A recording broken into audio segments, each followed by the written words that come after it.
90%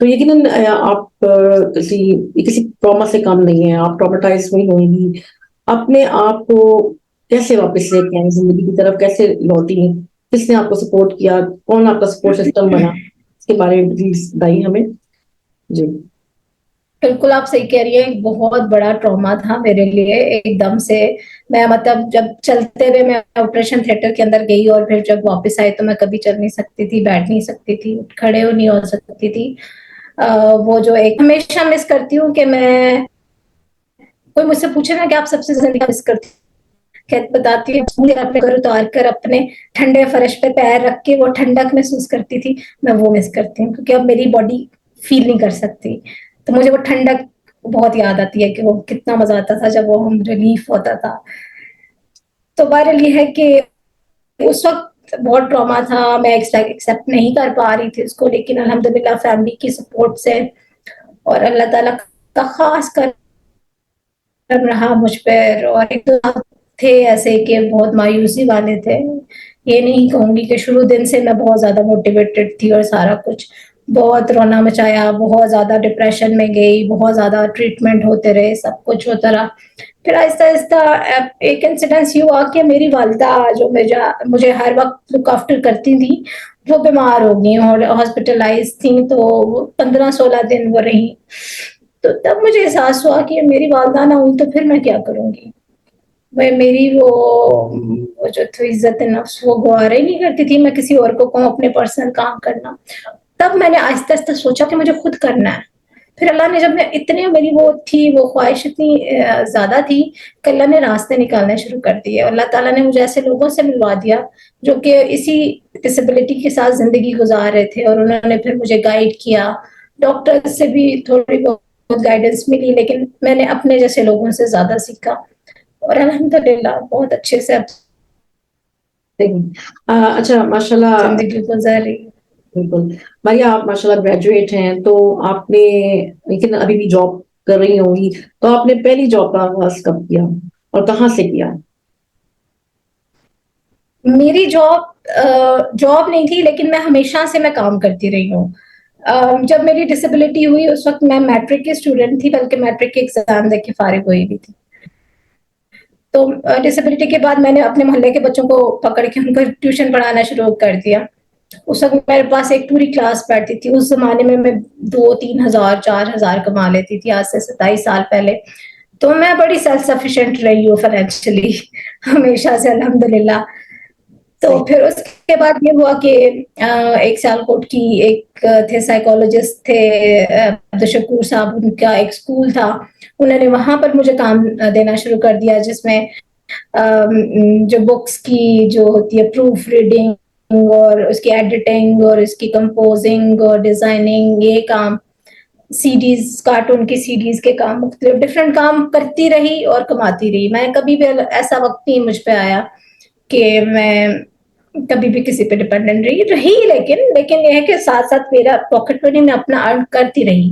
اللہ نے مجھے کوئی نہ کوئی ایسا سبب رکھا کہ مجھے کسی سے مانگنا تو نہیں پڑتا تھا. البتہ فیملی تو ظاہر آپ کا خیال رکھتی ہے ہر طرح سے, لیکن میں اللہ تعالیٰ کے فضل و کرم سے تھی اس قابل کے خود سے اپنی چاکلیٹ آئس کریم کا خرچہ پورا کر سکتی تھی.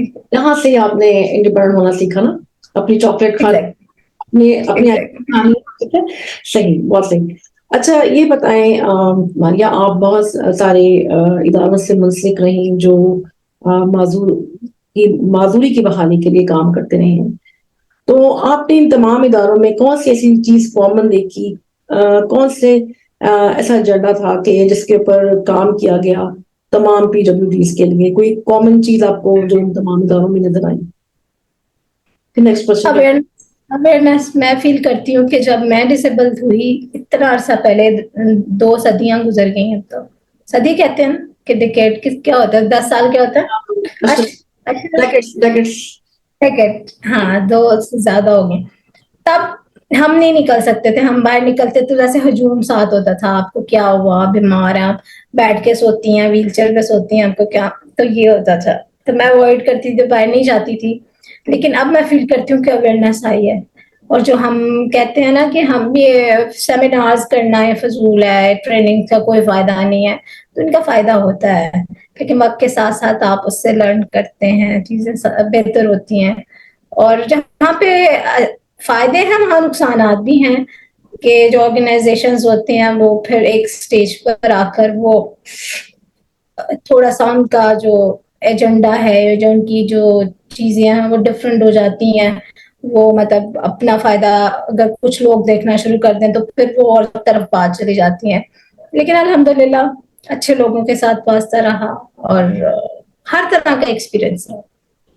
اچھا ماریہ, آپ بتائیں کہ آپ اس وقت کس ایجنڈا پہ کام کر رہی ہیں اور آپ کیا سمجھتی ہیں کہ معذور افراد کو, خاص طور پہ خواتین کے حوالے سے اگر ہم بات کریں, ان کو مسائل کا سامنا ہے, اور آپ کیا سمجھتی ہیں کہ کس مسئلے کو زیادہ ہائی لائٹ کرنے کی ضرورت ہے اس ٹائم؟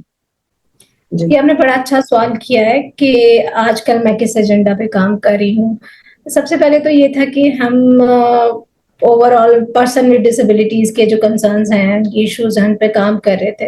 ایکسیسیبلٹی میرے دل کے بہت قریب ہے, ہر جگہ جا کے وہاں پہ تصویریں کھینچ کے لڑائی جھگڑا کر کے پہنچ جاتی ہوں, اور پھر مطلب کوشش ہوتی ہے کہ اس جگہ کو ایکسیسیبل بنایا جا سکے. تو ایکسیسیبلٹی تو رہی ہی, ساتھ ساتھ انڈیپینڈنٹ لیونگ کا بھی لوگوں کو بڑے بھاشن دیتی ہوں کہ سیلف سفیشینٹ ہو, جو کب تک رہو گے دوسروں کے کندھوں پہ سوار. تو یہ چیزیں تو ہیں, لیکن ابھی جو نئی چیز ہم نے شروع کی ہوئی ہے وہ ہے ہم کام کر رہے ہیں جینڈر بیسڈ وائلنس پہ کے اوپر, جو کہ خاص طور پر خواتین باہم معذوری کے حوالے سے ہے. ہم ایک پروجیکٹ سمجھ رہے ہیں, ایک پروجیکٹ پہ کام کر رہے ہیں جس کے اندر ہم خواتین باہم معذوری کو یہ شعور دیتے ہیں, ان کو کانٹیکٹ کرتے ہیں, انہیں بتاتے ہیں کہ جینڈر بیسڈ وائلنس ہے کیا.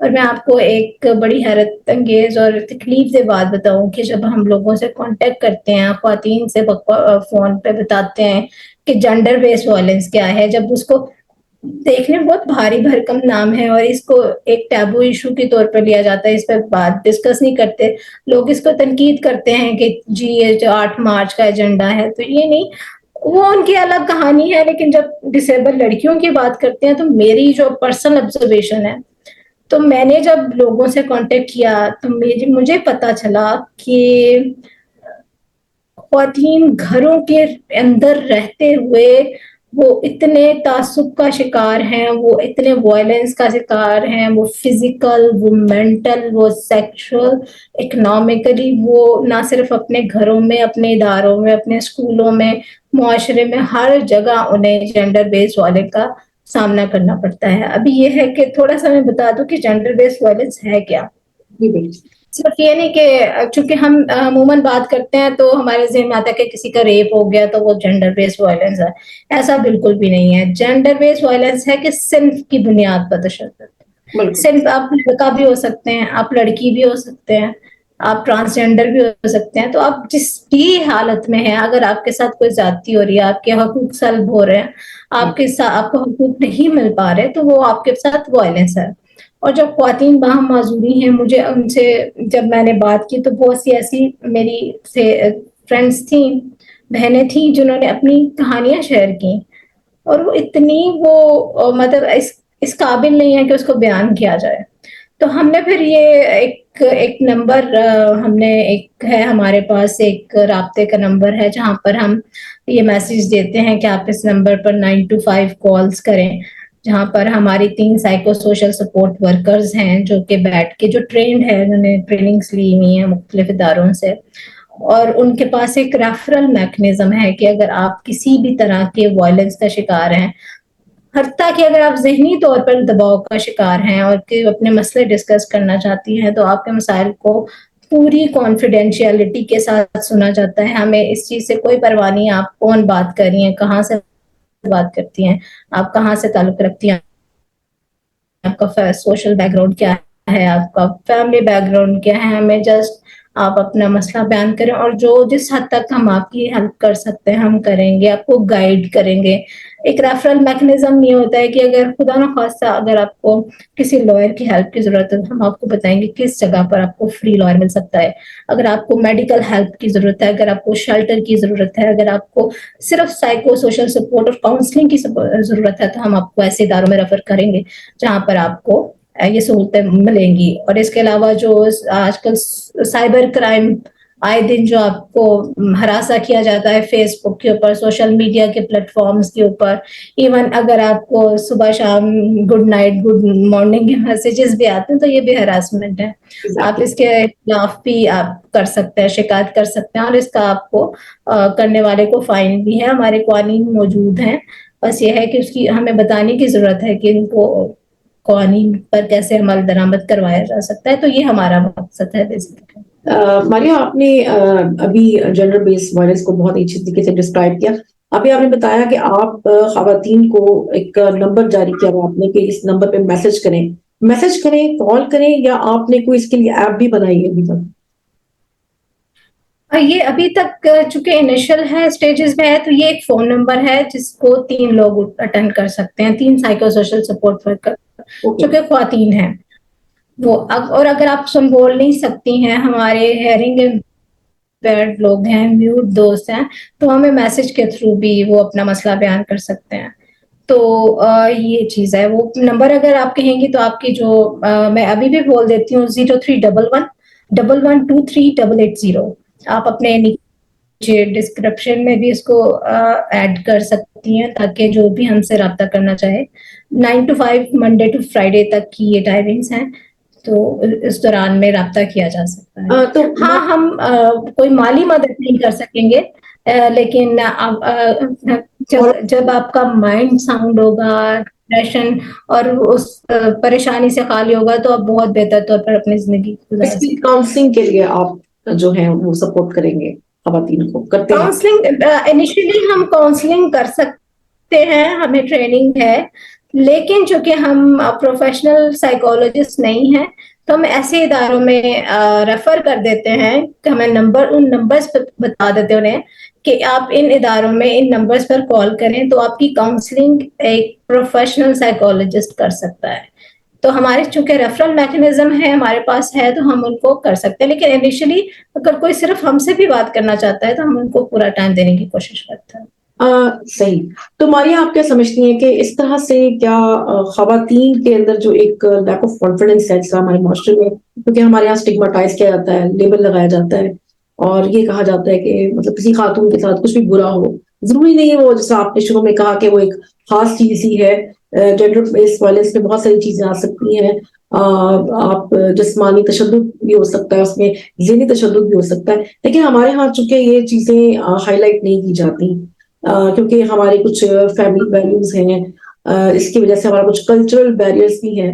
تو آپ کو کیا آپ سمجھتی ہیں کہ خواتین جو ہیں وہ اب ان میں کانفیڈنس بلڈ اپ ہو رہا ہے, اویئرنیس آ رہی ہے, اور وہ اپنے معاملات کو شیئر کرنا ایزی سمجھتی ہیں؟ اپنی سی کوشش کر رہے ہیں ہم, اور مجھے لگتا ہے کہ جب ہم خود سے ان سے کانٹیکٹ کرتے ہیں, جیسے میں حلقہ باب میں جن لڑکیوں کو جانتی ہوں پاکستان کے اندر, میں اگر خود ان سے کانٹیکٹ کروں تو وہ تھوڑی مجھ سے شیئرنگ کرتی ہیں. لیکن جب ہم کہتے ہیں کہ آپ اس نمبر پر کال کر سکتے ہیں تو وہ ہیزیٹیٹ کرتے ہیں, مطلب وہ شاید وہ ڈرتے ہیں اس چیز سے کہ پتہ نہیں یہ نمبر ریکارڈ ہوگا یا کچھ ایسا. تو ایسا کچھ بھی نہیں ہے.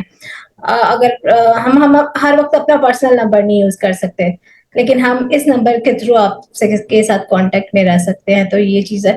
ہاں, لوگوں میں تھوڑا سا جو ہم کمپین کر رہے ہیں, لوگوں کو بتا رہے ہیں کہ یہ سہولت موجود ہے, تو لوگ رابطہ کرتے ہیں اور ہم ان کو ریفر بھی کرتے ہیں. اور اگر انہیں کوئی کسی بھی قسم کی کوئی مدد کی ضرورت ہو, لیگل میڈیکل کے حوالے سے یا سائبر کرائم کے حوالے سے یا کسی بھی لحاظ سے, یا ان کو کسی کاؤنسلنگ کی ضرورت ہے, تو پھر ہم ان کو ریفر کر دیتے ہیں.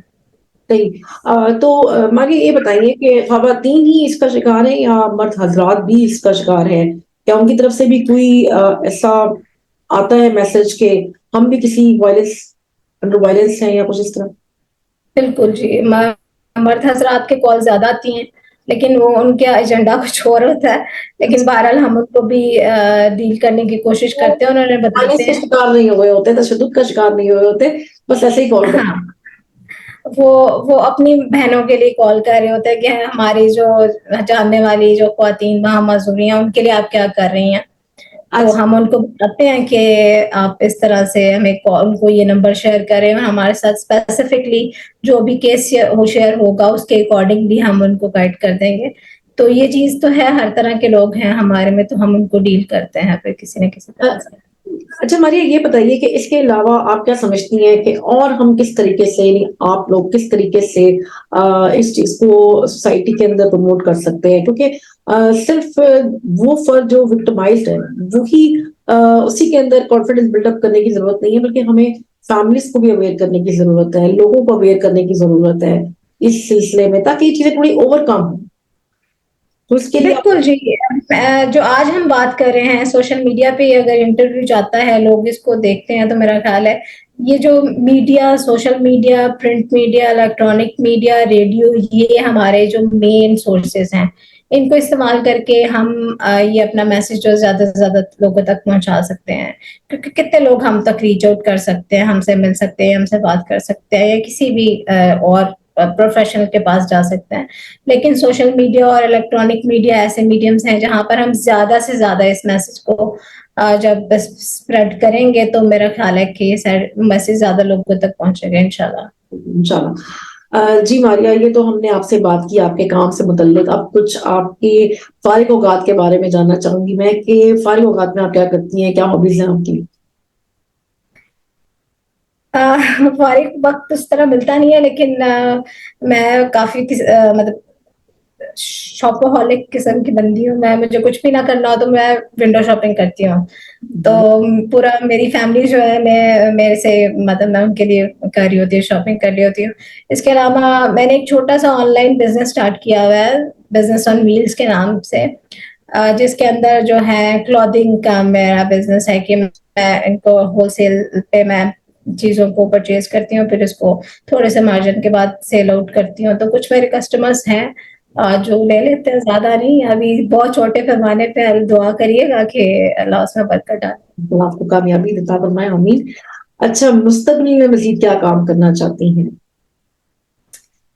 تھوڑا سا ٹائم رہ گیا, مجھے تو لگتا ہے زندگی زیادہ گزر گئی, اب تھوڑی سی رہ گئی ہے ہمیں. اب نئے آنے والے جو بچیاں ہیں جو اس فیلڈ میں آ رہی ہیں, جو ایکٹیوسٹ بن رہی ہیں اور ڈسیبلٹی موومنٹ میں آ رہی ہیں, کام کرنا چاہتی ہیں, تو ان کو چاہتے ہی یہی ہیں کہ ان تک جو ہم نے سیکھا, جو بیڈ ایکسپیرینسز تھے, جو اچھے ایکسپیرینسز تھے, ان سے شیئر کریں.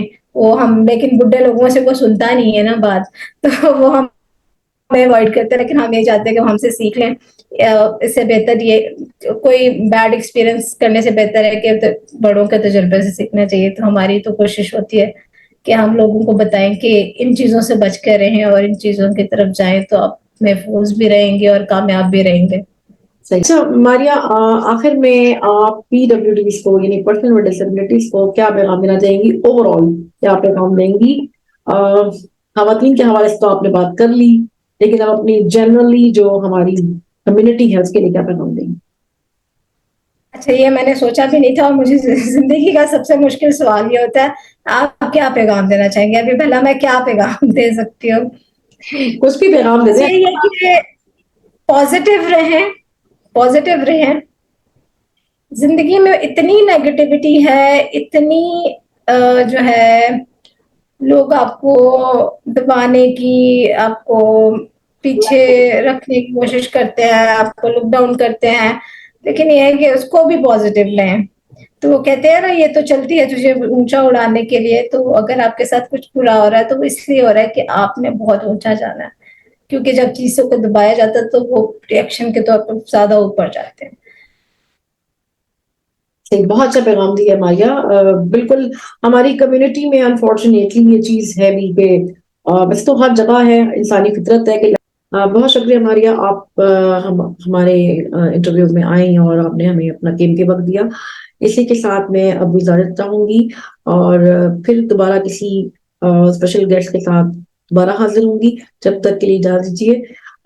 جانے سے پہلے میں بس آپ لوگوں کو یہ کہنا چاہوں گی کہ کائنڈلی ہمارے یوٹیوب پیج کو جو ہے سبسکرائب کریں, اور ہمارے پیج کو social club for P W Ds کے نام سے جو فیس بک آفیشیل پیج ہے اس کو لائک کیجیے, اور انٹرویو ود ہڈن جیمز کے نام سے جو ہمارا یوٹیوب چینل ہے اس کو آپ پلیز سبسکرائب کیجیے, تاکہ ہمارے تمام جتنے بھی اسپیشل فرینڈس ہیں ان کی جو سکسیسفل سٹوریز جو ہم آپ کے سامنے لے کے آتے ہیں ان کی حوصلہ افزائی ہو سکے, اور وہ افراد جو جن کو اس ٹائم کسی موٹیویشن کی ضرورت ہے, کسی حوصلہ افزائی کی ضرورت ہے, ان کی حوصلہ افزائی ہو سکے. بہت شکریہ آپ کا ایک بار پھر. اس کے ساتھ ہی میں اب اجازت چاہوں گی. اللہ حافظ.